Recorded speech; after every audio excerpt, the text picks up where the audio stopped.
The School Rumble OVA 1 is the first School Rumble OVA, and it chronologically places between the first and second seasons. I was a little apprehensive when going into this OVA because, like most episodes of this kind, I was worried that it would just be filler that added nothing to the overall plot of the series. Despite this, I am pleasantly surprised by this episode, as it maintains the consistent quality of the series whilst also being worthwhile to check out on its own. Now, guys, I'll be real with you. When I went looking for copies of this episode online, hoping to find a decent copy to use in this review, I was so surprised to see that what was actually available to use was the complete fucking opposite. Now, I'm not the type of man to blame his tools or anything, because I'm a real man, but god damn, the only two copies of this show that I could find was, no joke, a 720p rip of the show that looked so jank I wouldn't be surprised if the person ripping the footage was using an Android phone to do it.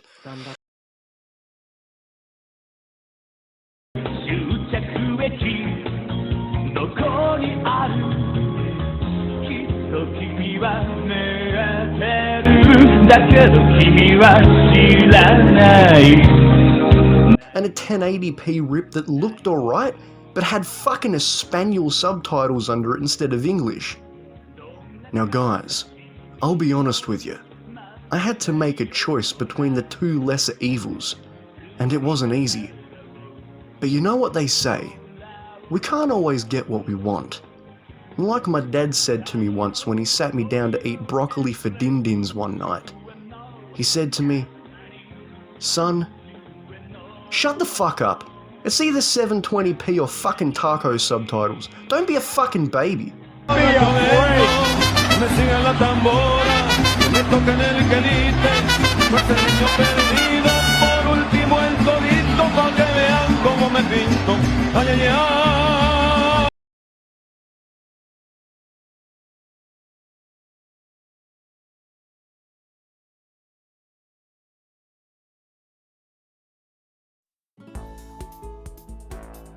So the OVA starts with a scene of this blonde girl who has appeared in the show a few times, trying to claim ownership of the soul of a black cat, which happens to belong to Tenma-chan's sister.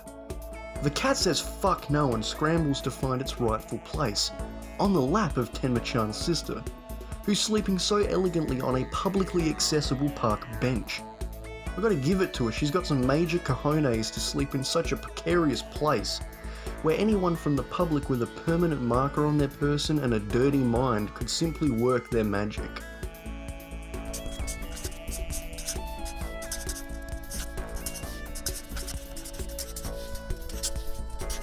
Like so?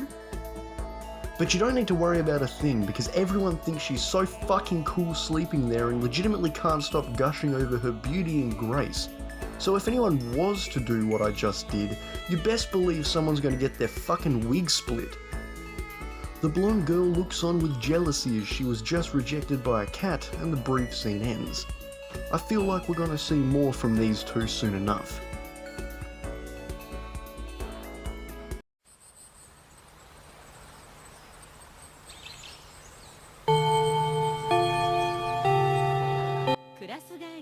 We then move on to seeing how Tenma-chan's hanging, as she's pondering on how she can guarantee her chances of sitting next to her crush, the human equivalent of fucking warm water, Mr. Karusima, or whatever the hell his name is.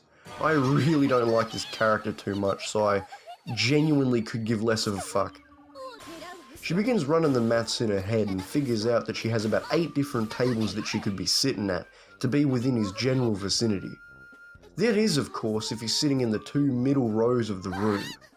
But because this show loves to blue ball both its main characters and its audience, he's sitting at the back of the room and against the back window. Man, she only has 3 possible tables to be sitting at, which means her chances drastically go down. And the numbers don't lie. They spell disaster for her and sacrifice.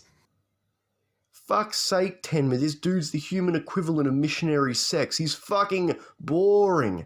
You really want to sit next to this dude so fucking bad? Whatever, anyway.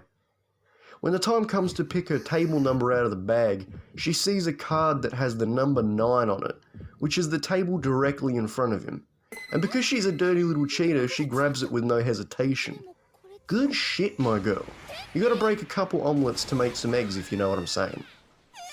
Happy with her performance, she jovially strolls over to the table, ready to settle into her new desk, only to find that fat boy over here is already sitting in it. She tells him to get the fuck out, and he says no thank you, and asks to see the number she drew. After seeing the number, it's revealed that because Tenma's a fucking retard, she actually drew the number 6, not the number 9. And that she's not actually sitting in front of the boy of her dreams. Table number 6 is actually situated up front of the room, directly in front of the teacher. She's completely gutted by this revelation because she doesn't actually want to learn anything, she just wants to perv on Karusama. Probably wants to sniff his pits or some shit.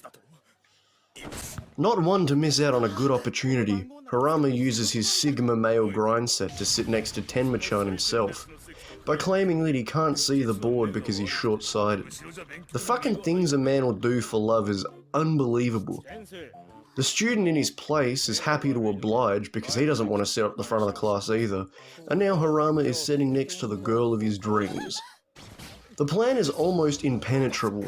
That is until old fucking fat boy over here decides to say that he's also short-sighted like Harama, so that he can move up to the front of the classroom himself.